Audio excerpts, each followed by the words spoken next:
It's not every day that a person has the opportunity to sit down and talk to a president of the university. Today, we're going to have the opportunity to do this. So we're calling this higher education.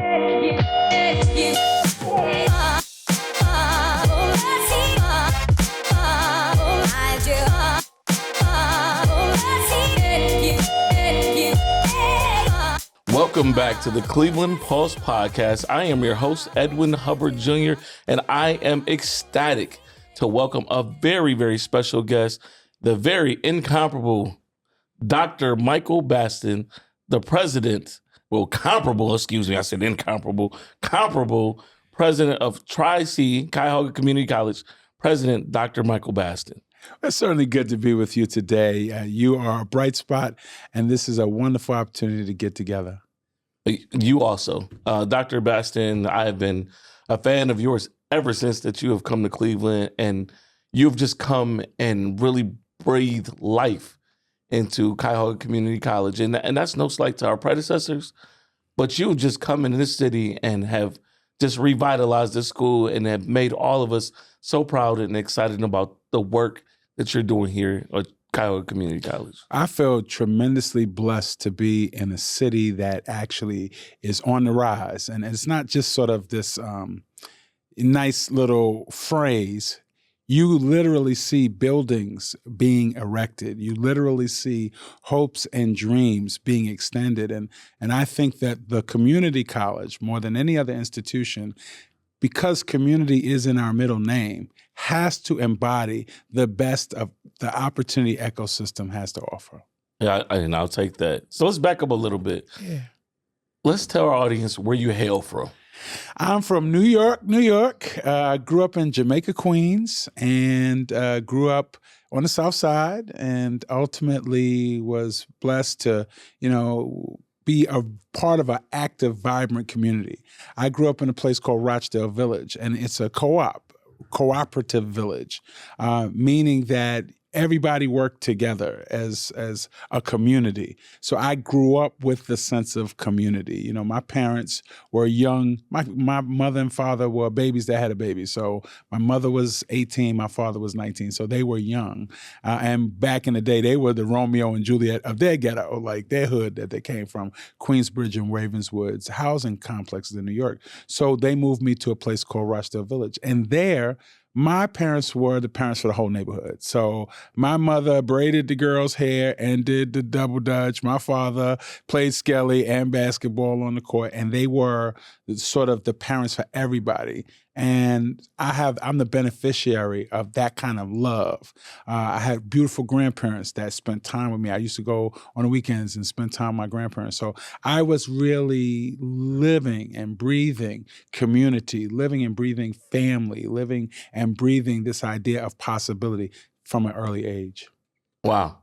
That's inspiring. I know that you came from New York City. They always say you can make it in New York, you can make it anywhere, right? That's the truth. So how did you get to be where you are today? Did you always know that you would be a president of a university? Is this something that you always aspired to be? What did you want to be as a kid? I wanted to be president of the United States when I was a kid. Wow. That was really my aspiration. I watched the debate between two candidates when I was a little kid, because I always was with my mom. My mom was an avid reader. She was a person that watched a lot of programs and news programs and such. And so, I watched the debate with her, and I said, I want that job. And my mother said, okay, well, you can have that job. You can be the president. You have to go to high school. You have to go to college. And then oftentimes many of them are lawyers, so you got to go to law school, but you can do it. Now, if my mother had said to me in the 70s, that's not for us, that might have deterred me. But my mother laid out a pathway for me when I was 8 years old of what you needed to do. And because of that, I became a lawyer. And because of that, I never deviated from, I didn't want to be president of the United States, but I never deviated from the idea that I was going to be a lawyer. And I became a lawyer and did that for a time. I really believe that when parents speak life into their children's dreams, that actual deposit of seeds of hope can bring forth a great harvest. And I'm always grateful for my mom seeing possibility before there was a Jesse Jackson running, before there was a Barack Obama in the White House. Her example was Shirley Chisholm, but there was no pathway to that office, but that didn't mean that she would break a possibility in my life. In fact, she would encourage me to think bigger and go further. And I'm still on the path. Now, I'm not on the path to be president of the United States, but I did wind up becoming a president. So, I can argue that you could become the president of the United States. Listen, the president of the United States, we have anybody can become the president of the United States of America. I'm good being a college president. And you're doing a phenomenal job at it. And so, I said we're very fortunate to have you here. How did you choose Cleveland, and how did Cleveland choose you? Interestingly enough, I had been sought out to be a president in other markets, in Connecticut and in Maryland. And so I called one of my good friends here in Cleveland, in the Cleveland area, Marcia Ballinger, president of Lorain County Community College. And I said, Marcia, I'm being recruited to these other places. What do you think? Because she and I have been friends for many years. And she said, no, you need to come to Cleveland. We need you. And I said, what do you mean? She said, Alex Johnson has recently announced his retirement, and we need you in Northeast Ohio. I believe that if you come here, you will find this loving community that's ready for its next step, and you can help us get there. And so I said, well, that sounds great, but there's one person you have to convince. Tasha Baston. And she said, if you get her here, we will close the deal. So I brought my wife in and we did a 3-day secret shopper for Tri-C. So we went to all the different campuses. We went into the neighborhoods. We went into the grocery stores. We went into your Walmart. We went into everything. We ate at Perkins. We ate at the Marble Room. We went everywhere. And we went on campus. We were dressed down and we said, our daughter's going to come in the fall to stay with her aunt and live in Cleveland. Should we send her here? Because we're from New York. And basically, nobody knew that I was like checking the school out to be the president.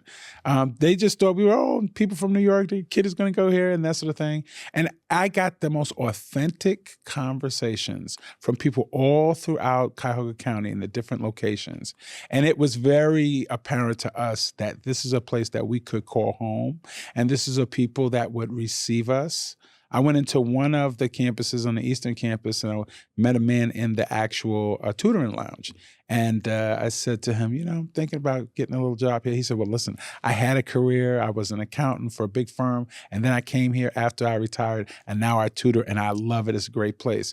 He said, what kind of job do you want? I said, well, I'm looking for something in management. If you hear anything, let me know. He had no idea I was going to be running to be the president of the system. So we've fallen in love with Cleveland. We believe in Cleveland. We believe in the people of Cleveland. We are Clevelanders. And we are as loud a cheerleader as anybody that grew up here. And we are so fortunate to have you. And Tri-C, we're fortunate to have Tri-C as an organization.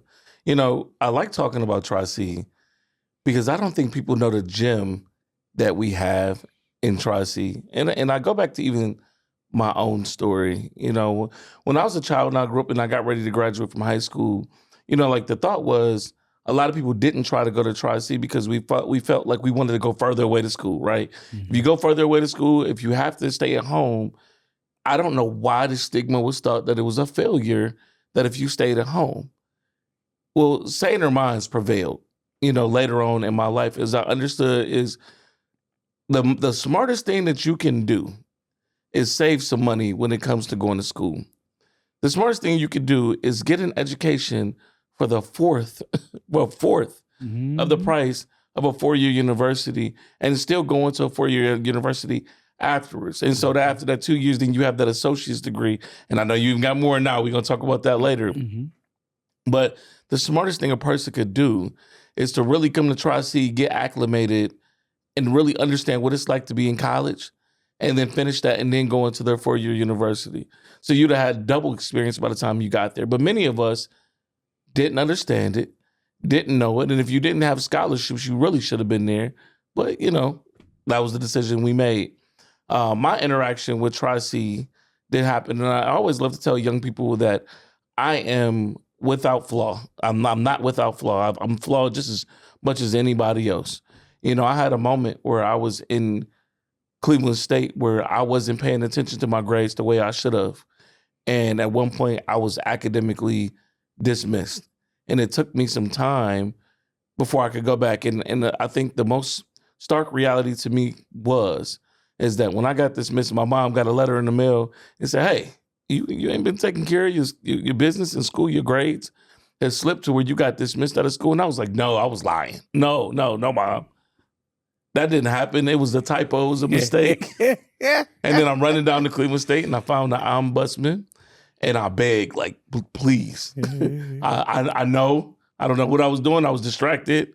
I was working. I mean, I had life going on, but every excuse I could think of, I was like, I just need to come back to school. And he told me, go to Tri-C. Go to Tri-C. You've been in school for a while. Go to Tri-C. Get your grades up. And come back here. And if you can go to Tri-C and you can prove that you can get your grades up and you can come back here, we'll admit you back into Cleveland State.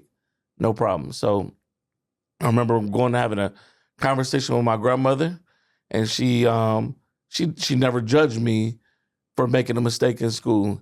And she said, I'm going to give you the money for your first semester at Tri-C. And she gave it to me, and I went and enrolled, and I got enrolled in Eastern Campus. Mm-hmm. And the rest is history. I felt like I was learning all over again.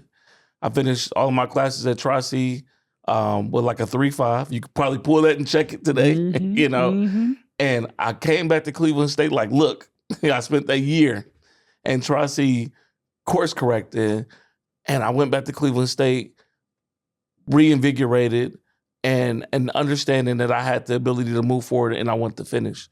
When I got back to Cleveland State, they accepted me in, but then I had a balance. I had to pay my balance. But I got back into school, and then I ended up graduating from Cleveland State with a degree in nonprofit administration. And I've succeeded and have grown in my career since. But Tri-C saved me in a lot of ways. Mm-hmm. Tri-C was an opening of my eyes and a reminder that you got to always keep your finger on the pulse and you got to always focus on your studies.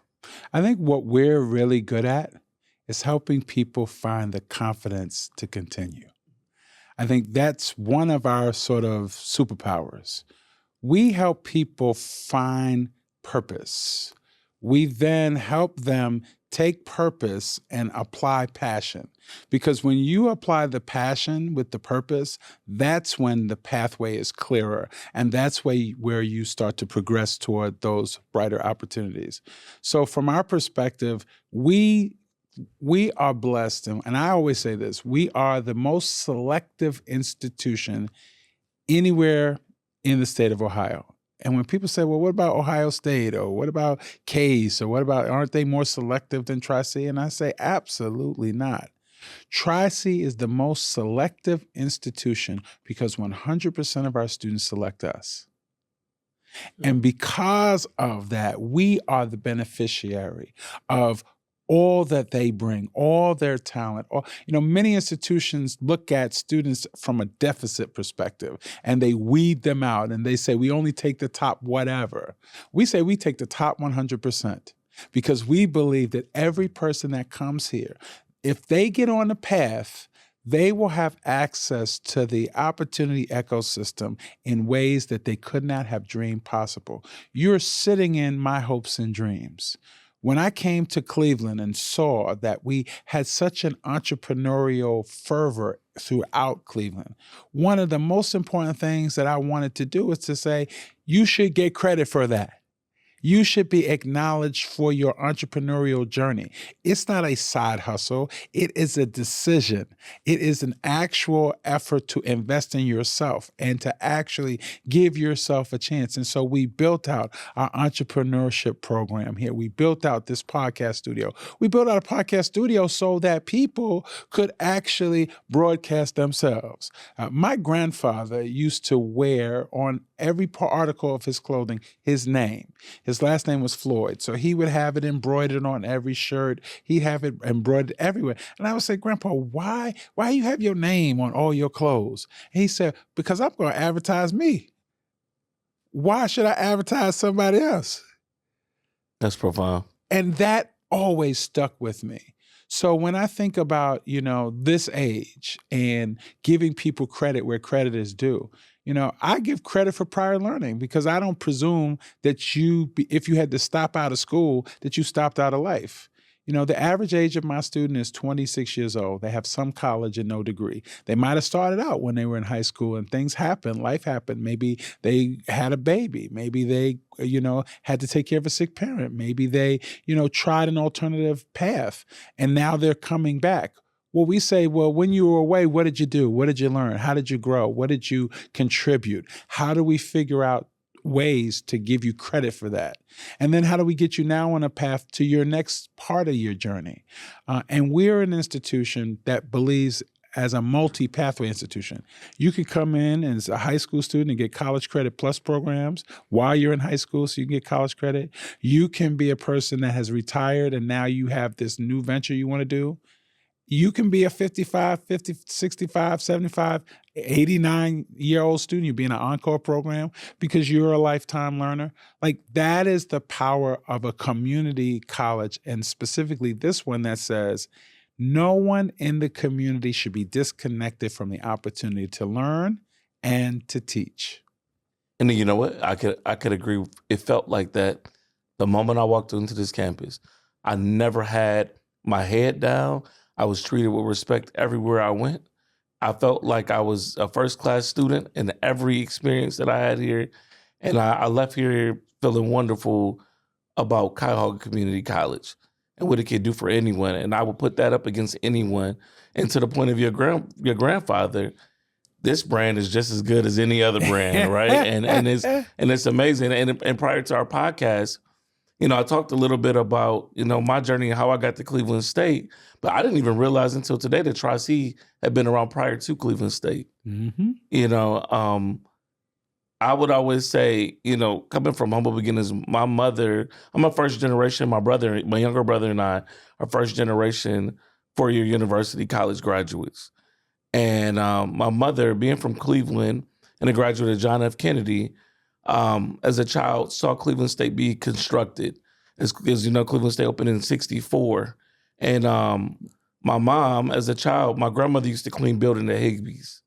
And she would walk my mom downtown. She brought her downtown to see Cleveland State being built, and that it was a dream for my mom to attend. And I was that dream realized. Yes. So I was the person who went there, but it wasn't for the journey at Tri-C and Cleveland State who built me who I am today. So my mother also went to Tri-C, and it's also where she met my father at Tri-C. So their Tri-C love story. Now, he didn't finish, and he ended up being very successful. He had a very long career as a truck driver for UPS. Phenomenal career. But Tri-C was the beginning for them. And it was also, Tri-C was the resurgence of me reinvesting in my academic career. And I love the fact that, when I go all around this community, people can tell me their Tri-C story. We have marriages that came through Tri-C. We have love stories that developed at Tri-C. We've been very, very fortunate to be on the ground with people on their journey. And I think that in today's day and time, when everything is so expensive, to have the lowest cost, high quality educational institution that now offers bachelor's degrees is a pretty unique and amazing opportunity. We offer bachelor's degrees in nursing as well as smart manufacturing, and we're building more. And the reason why we're building more bachelor's degrees, and they're applied bachelor's degrees, so they're not theoretical.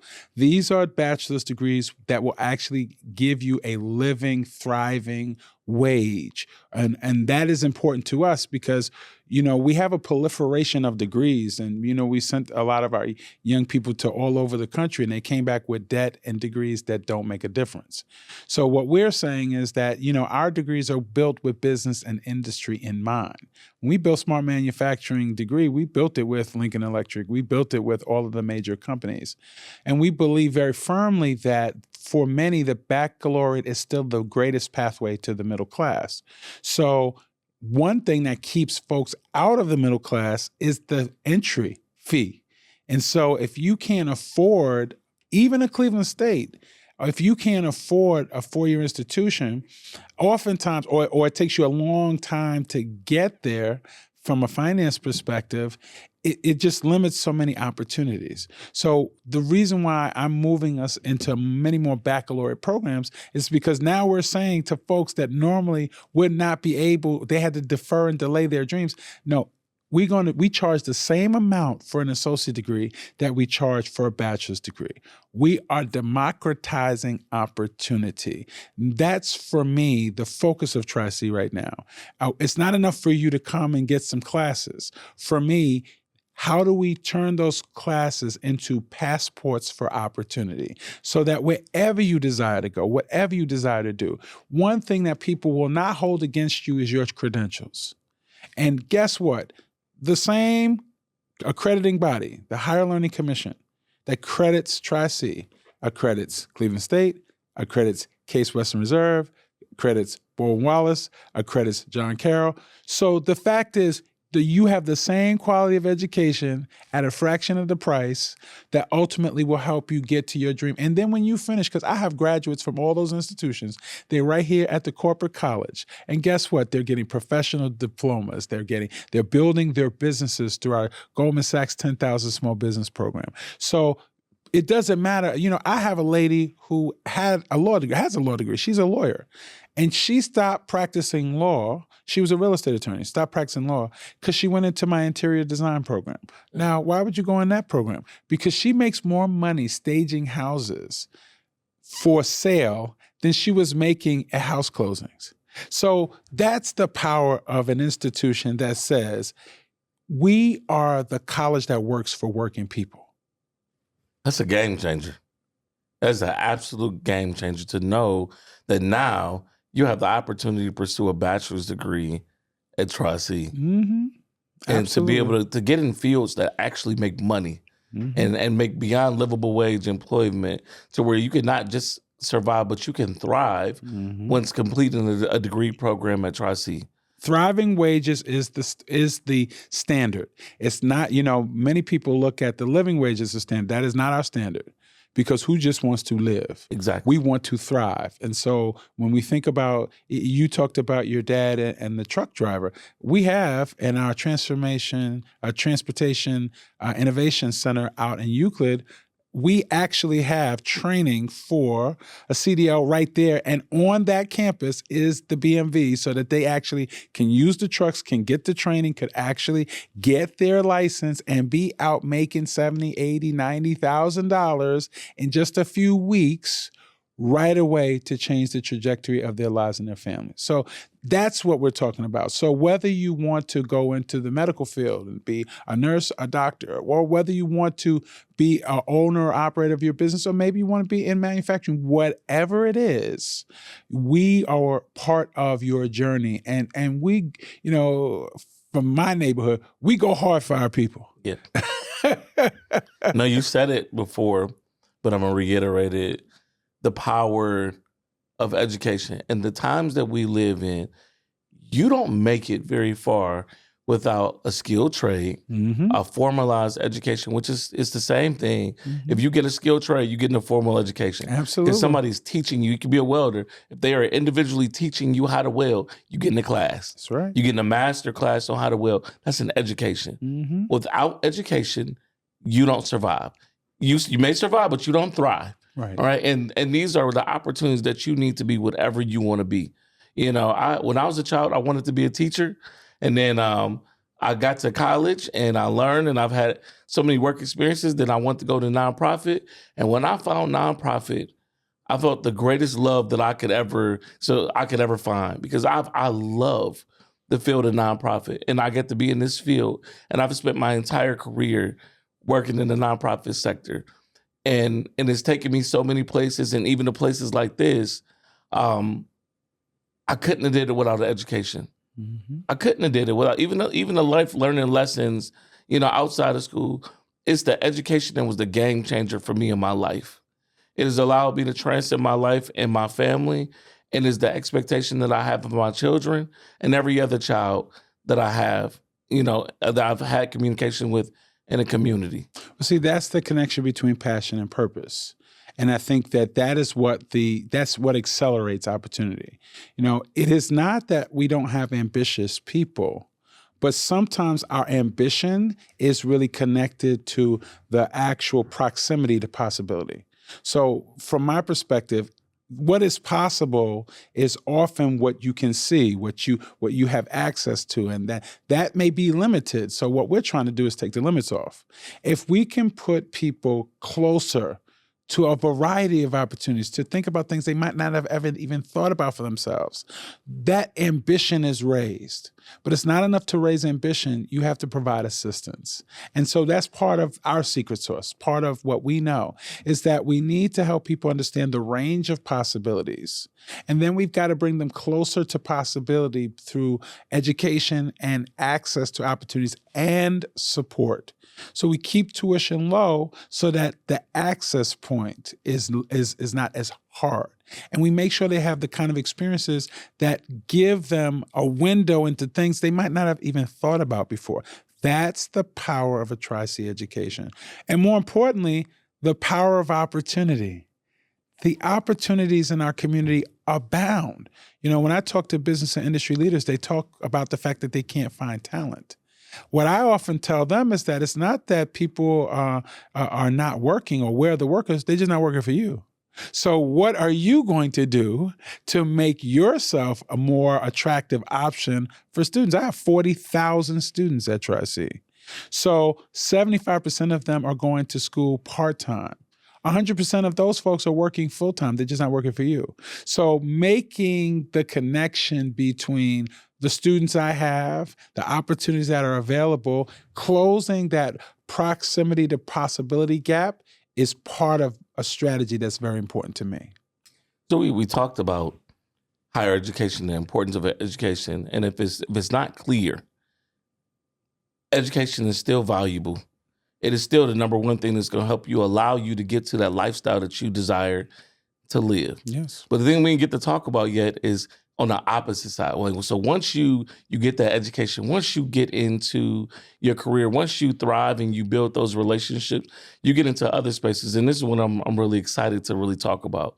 When I get to be in spaces with other people who have established themselves and have really come up right through the ranks. And so for me, this is special because now I've been recognized with you in a couple of spaces. Yes. And from the Cavs as Men of Honor, we were recognized as Black Excellence together, and we've had the opportunity to go on a civil rights trip together with our Black and Jewish colleagues, where we went to Birmingham, and we also got to walk across the Edmund Pettus Bridge together and have deep rooted and understanding conversations on the civil rights movement.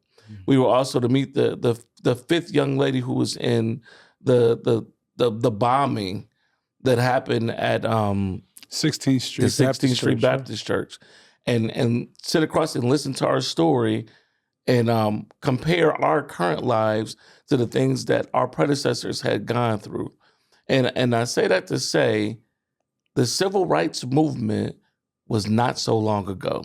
Mm-hmm. Not so long ago, Black people could not use the same water fountains as white people. Black people did not have the same entry points in the buildings. Schools were segregated, and we didn't have the opportunity to be in the spaces and places that we are today. But because of God and because of the tireless efforts of our predecessors, fighting to get us where we are. We are here today. And I don't take that for granted. And so I say that to say, if you continue fighting and you keep pushing through, there's another side to it. Oh, yes. There's another side where you get to sit down, and I get to sit down with the president of a university. And in my own right, I get to be an executive director of the oldest civil rights organization in the country and oldest civil rights organization in Cleveland. Mm-hmm. And then also, I'm proud to say that I'm an elected official in South Euclid, where I get to serve as a councilman. These are things that I didn't realize that I would be as a child, but because of my family, because of the community, because of God, I've had the opportunity to be in these positions and to connect with people like you. And I know what that does for me. I wonder, what is that? How does that make you feel? It makes me feel grateful, and it humbles. It's a humbling opportunity to recognize that if it had not been for those who came before us, we would not be here today. And this is a powerful idea that while we are celebrating the 250th birthday of America, and as we celebrate 230 years for Cleveland, we must recognize that this has not been an even and equal journey in these years. We have to recognize that the 13th, 14th, and 15th Amendments to the Constitution took years beyond the Declaration of Independence. We have to recognize that up until 1954, separate but equal was still the law of the land. We've got to recognize that it hadn't been till 1964 that you actually got the memorialization of and the recognition of what had been passed 100 years before through the Civil Rights Act, 1964, so we've got to recognize that we are not far from the journey. We celebrate 250 years, but you can't presume that of the 250 years, that has always been even for everyone, because it has not. And so when we went on the civil rights journey together with our Jewish brothers and sisters, the reason why it's such a powerful connection down through the ages is because the story of our peoples is not that dissimilar.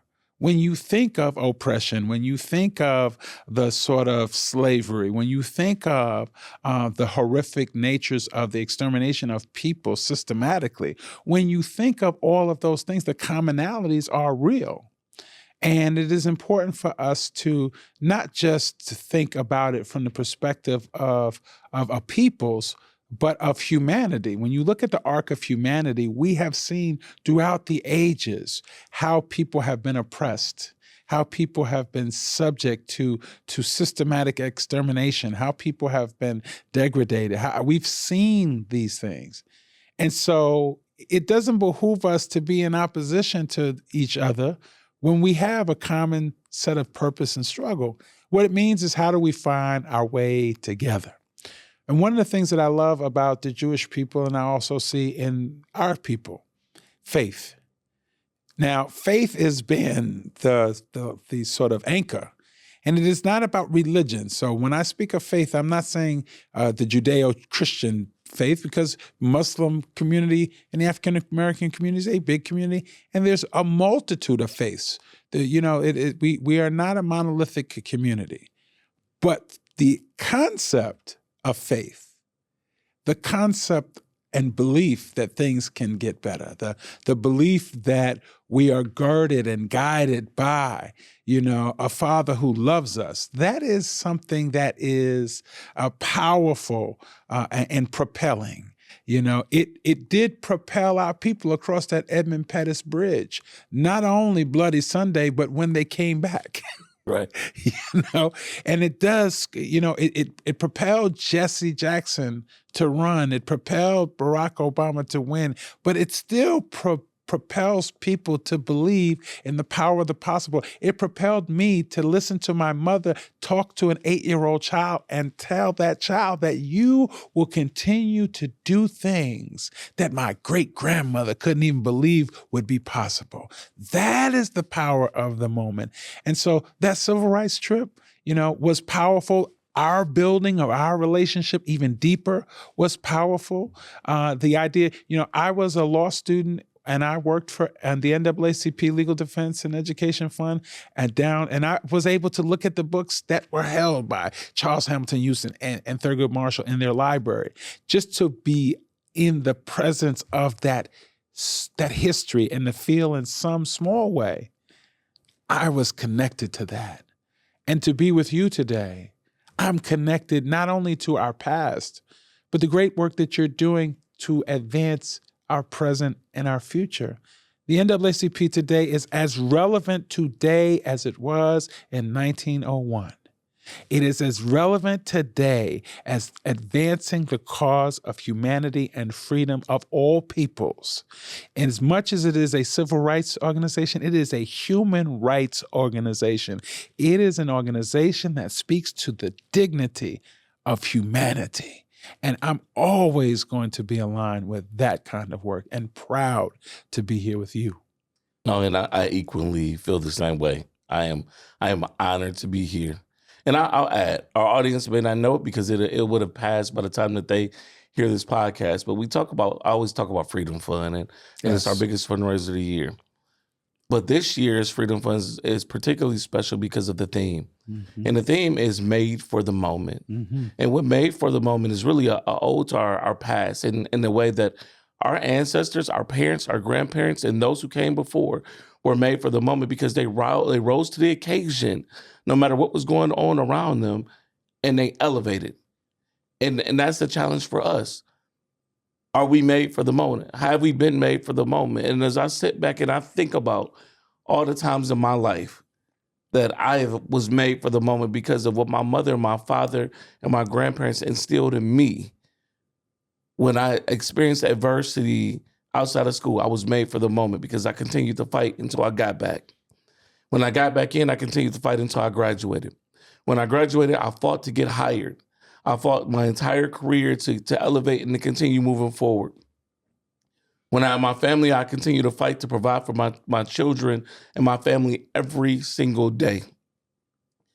When I got appointed to become a councilman, I continue to fight for my community for every single day.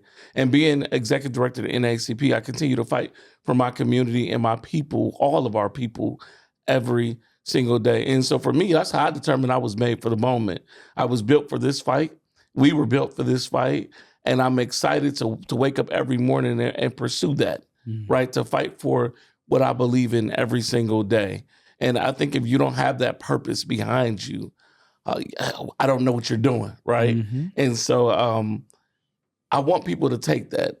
I want people to challenge themselves in the moments that we live in right now.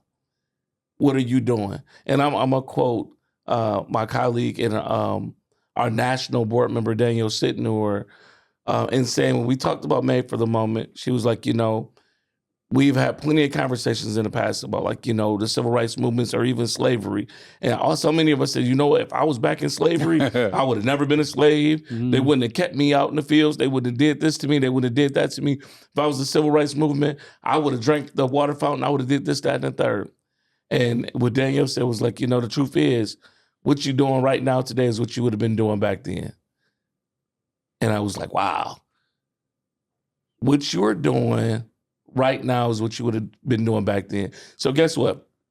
If you are not tapped into what's happening around this country right now, if you don't know what's happening right now, if you are not engaged civically right now, if you are not out elevating your community and fighting for something right now, that's the same thing you'd have been doing in the civil rights era. It's the same thing you'd have been doing in slavery. That's who you are. Mm-hmm. If you decide to turn your eye and not be engaged with what's happening around you, that's the moment that you were made for. Mm-hmm. But I was made for this moment. Mm-hmm. And you were made for this moment in the way that you were elevating Tri-C and creating opportunities for future generations to come. And I appreciate you and I salute you for that.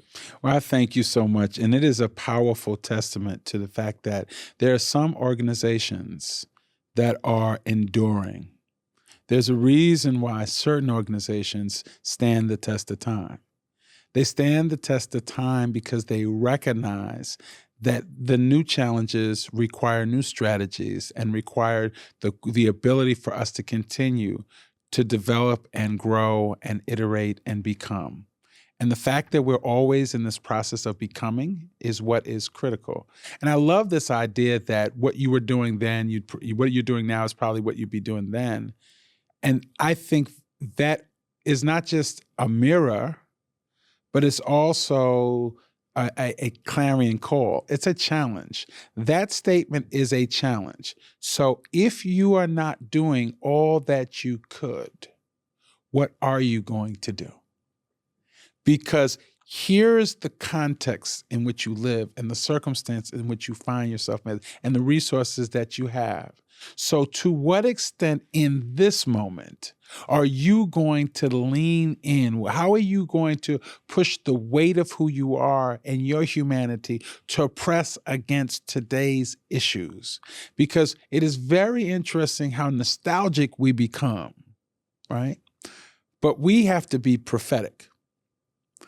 I'm grateful from a nostalgic point of view because that gives me an indication of what's possible.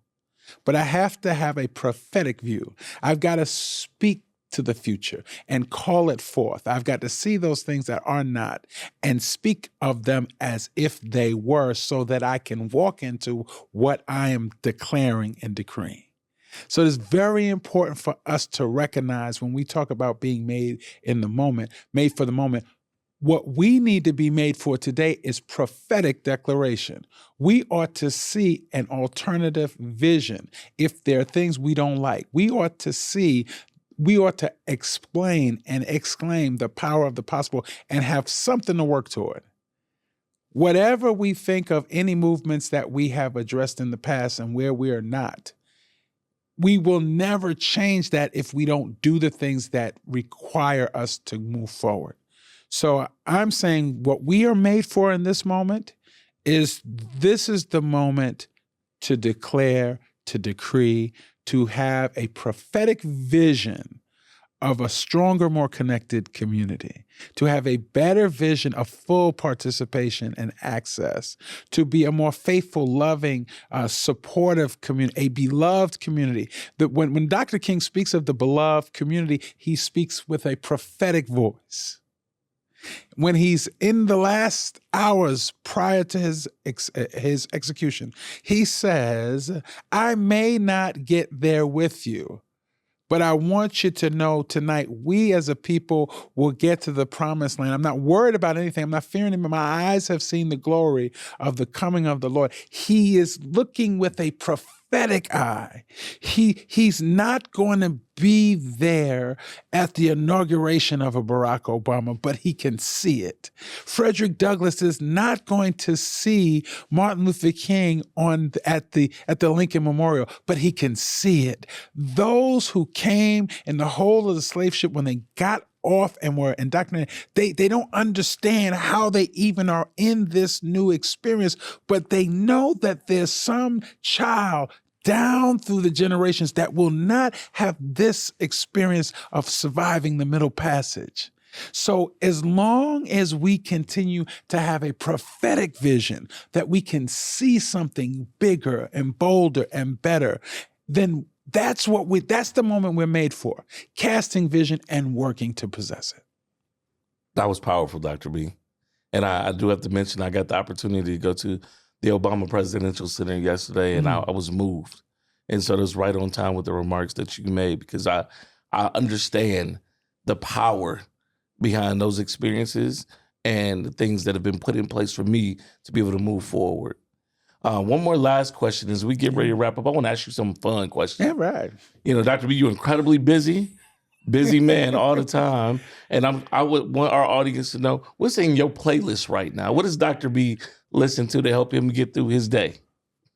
Well, I listen to a lot of gospel music and old school gospel specifically. I love the old choirs, and I love the Hezekiah Walkers, and I love the Mary Marys, and I love and it's old school a little bit. Like nowadays, it's Fred Hammond is old school, and Kirk Franklin's old school. Like when I was coming up, like that was new school, and now it's old school. But I think that and as much as I listen to gospel music, I listen to R&B too. You know, me and wifey, we like classic soul and today's R&B, like, you know, we're that type of people. And so when I think about all of that, you know, that's what motivates me, moves me. Every morning I listen to it on the radio as I'm getting myself together, you know, and seeing what's going on. And it's you know, whatever's going to inspire you. You know, I mean, in my mind, you know, if everybody has their own theme song, like I know my theme song. My theme song is McFadden and Whitehead. Ain't no stopping us now. All and right. I take that theme song into every situation, circumstance, no matter what. Ain't no stopping us now. You know, and that's what motivates me. No, I love it. I love it. Last thing, if you can give advice to a new listener or a young person or any person that's under the sound of our voices, what would you say to them? Believe in yourself, because you cannot count on somebody believing for you. You have to own your agency. You have to own, you've got to, you know, it's great to have supporters, but you got to support yourself. Because quite frankly, and I believe this from the heart, I may not be better than no one else, but there's nobody better than me. It's a mentality. You make sure that you walk worthy of all those folks who have had your back and who have supported you. You walk worthy for the grandparents and the parents that struggle to put you in places to do great things. You walk worthy of it, but not just for them. More importantly, for you. Know that you're simply a link in the chain. And ultimately, there should be a link in the chain for the next generation. So is your link going to be strong or weak? That's what you need to be thinking about.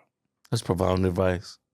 I had to mention that my father first told me when I was a kid, and I always remember that you might be just as good as I am, but you're not better than me, that nobody is better than you.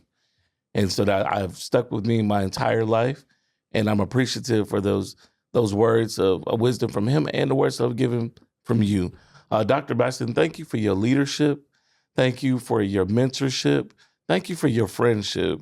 And thank you for just taking the time out of your busy schedule to come in and being a part of the Cleveland Pulse podcast. To our audience tuning in today, this has been another phenomenal episode of the Cleveland Pulse.